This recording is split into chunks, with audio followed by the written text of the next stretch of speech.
was in a prison in Washington State that had formerly been what a closed custody institution, which was like a max institution, and they treat you a certain kind of way.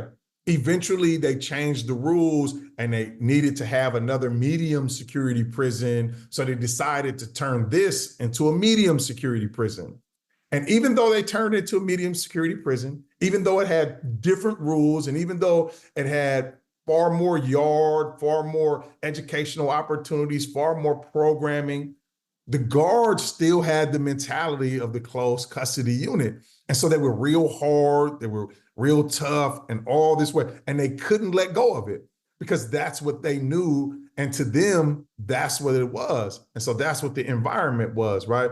And so it's important. That just shows you what perspective, the value of perspective, because how you view something is how you do something. And so as long as they viewed it as this is still a closed custody institution, they still treated it that way and still ran it that way.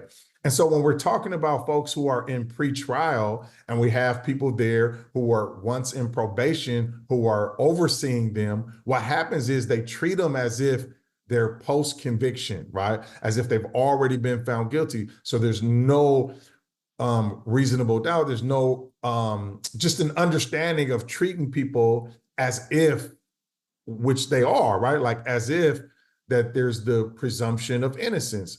And then what that does is, again, going back, harkening back to the positive centered language and the person centered language, is it affects both sides. We think about how does it affect the person and how they internalize you talking to me like this, or you using certain language as if I'm already convicted when I have not even been through the process yet. And we don't know what the outcome will ultimately be. And what that does is that's harmful for that person. But also what we don't think about is how harmful it is for the person who's overseeing things. If they continue to see things like that, then they're not dealing with reality, right? Because that's not the reality that they're post-conviction. They are pre, right? Like nothing has happened, nothing has been adjudicated at this point. And so when you go into it with that mindset, it does harm to you too. So again, the harm is on both sides. So if we really want to help, we have to help both sides. That's how we have balance. And the way we do that is just helping them know that really this is for you as the overseer. This is an opportunity for you to grow, an opportunity for you to be able to stand firm, and an opportunity for you to assert to the people who you're in charge of that they're presumed innocent until proven guilty, and that this is what's happening and this is what's going on, right? Look at the scenario. I got all this weight on my shoulders. I don't know what my future holds. I don't know if I'm going to be convicted. Nobody's listening to me tell the truth about what exactly happened. And I go to a pretrial where I'm thinking that maybe they could introduce some kind of alternative other than going to jail for me, but instead they're making me feel like I'm already guilty. I'm already been tried and convicted, and now I'm just waiting to go to jail. And it shouldn't be that way. It really shouldn't be that way. And like, with all that's going on in that person's life, they need a break. They need a break. They need to hear kind words. No, you can't make this thing go away, and you're just monitoring me, but still in the same breath, you could be a little kinder. You could be a little bit more understanding. Like, can you consider what I might be going through? I realize you on a time limit, and that's the other thing that used to amaze me. Like I would wait for over hours sometimes for the person, and then when they come in, they only got 5 minutes for me. Like that's just not fair. It's just not. It's supposed to be a relationship, and it should be two-sided. But it's okay for you to hold the power and you to direct me and what I should not do. But I can't even get 10 minutes from you to explain what I'm going through. Okay, so if you don't have the time to hear what I'm going through, maybe you can refer me somewhere, because I think that everyone wants to change, but they need the necessary tools to move forward with that. And the position that you're in in a position to help me.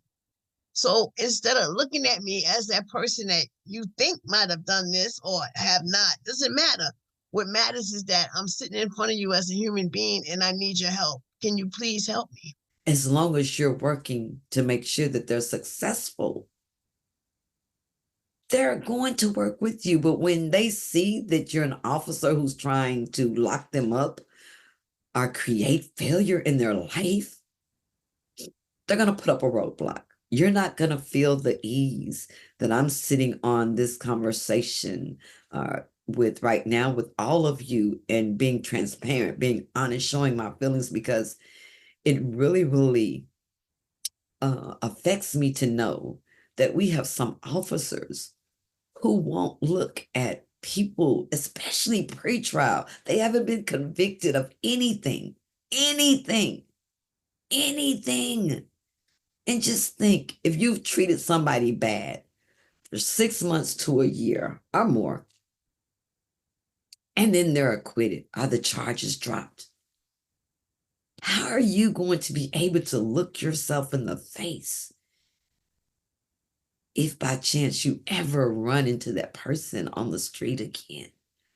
How do you think that person is going to react to you? They're probably going to run the other way or hang their head in shame because you broke a person who wasn't even convicted as of yet. So our language in the justice system says we're innocent until proven guilty. I say, treat us as so. When I was arrested in 2016, the door closed and the world just disappeared around me. And starting at that moment, I really didn't know what I was going to do, how my life was going to change, what the door closing meant, what the charges meant, how much time I was potentially facing. And I was facing 30 years with 10 to serve on a mandatory minimum drug trafficking charge. Then I eventually pled out to 10 years with 7 to serve in confinement. I transitioned over to prison. And it really wasn't until I stood up for myself and I actually represented myself pro se in court on a motion to modify, to which I was denied, unfortunately.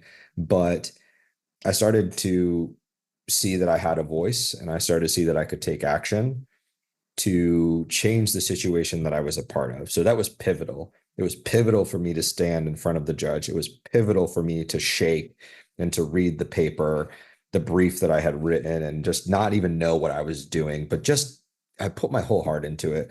And I told the judge, she asked me some questions. She's like, were you carrying those drugs? Were they yours? And I said, yes, yes, and yes. And I answered honestly. She's like, why are you telling me yes, Mr. Rodriguez?